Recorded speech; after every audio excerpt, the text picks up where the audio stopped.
Man is in jail this morning accused of charging at Minnesota Congresswoman Ilhan Omar during a town hall in Minneapolis last night.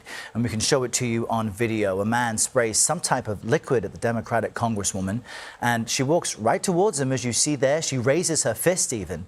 Just before the attack, Omar called for ICE to be abolished and criticized DHS Secretary Kristi Noem. Watch. DHS Secretary Kristi Noem must resign or face impeachment.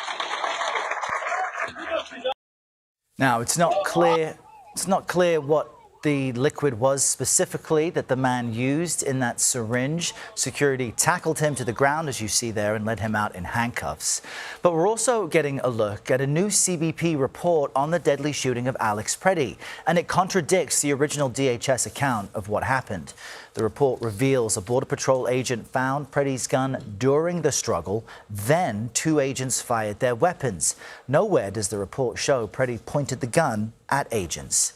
Secretary Kristi Noem is at the center of the scrutiny over this, and now some Republicans are joining calls for her to resign, splintering from President Trump. But the president says she won't step down.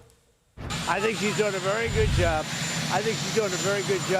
The border is totally secure. You know, you forget, we had a border that I inherited where millions of people were coming through. Now we have a border where no one is coming through.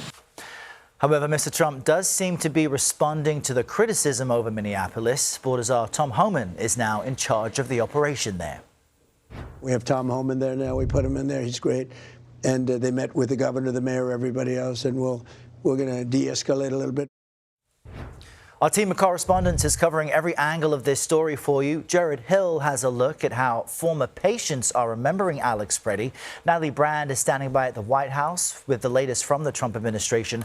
But let's first get you to our CBS News correspondent Ian Lee, who is reporting from Minneapolis. Ian, good morning.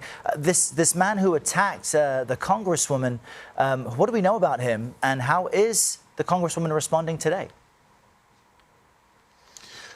Well, we know that this is the man who charged her last night, Representative Omar, when she was talking about abolishing ICE and criticizing the Homeland Security Secretary with a syringe with that unknown liquid. Now, someone there at the event said that it smelled very bad, but Representative Omar was defiant, saying she wouldn't be intimidated. She kept talking for about 30 more minutes, taking questions from the public before being checked out. She initially refused to be checked out. Now, we know the suspect, a 55-year-old man, he was taken into custody. He's in county jail. He will be charged with third-degree assault. But Capitol Hill police say they want to work with federal partners to see if there's anything else that they can charge him with, because they want to send a message that you cannot attack members of Congress. Errol?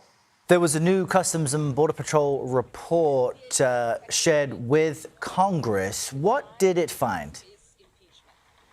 You know, what's interesting about this report, Errol, is what it says and what it doesn't say.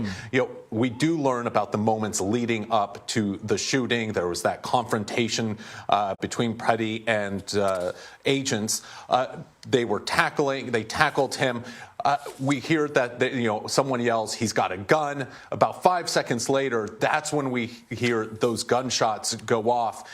Two agents firing their weapons, but they also took his gun prior to that, and it was put in one of their vehicles. Now, what's interesting is that right after that incident, Homeland Security came out with saying that these were defensive shots, but nowhere in the report does it say that Pretti went for his gun. He tried to grab his gun.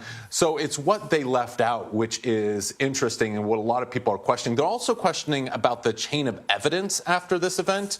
The gun that he had was taken. It was disarmed. It was put on the seat of a car. But people are criticizing it for not being put in an evidence bag and not maintaining the scene. And that's something we've been hearing from local and state officials, too, because they want to be part of this investigation. They don't trust that the federal government will be impartial. All right, Ian Lee, live for us in Minneapolis. Ian, thank you.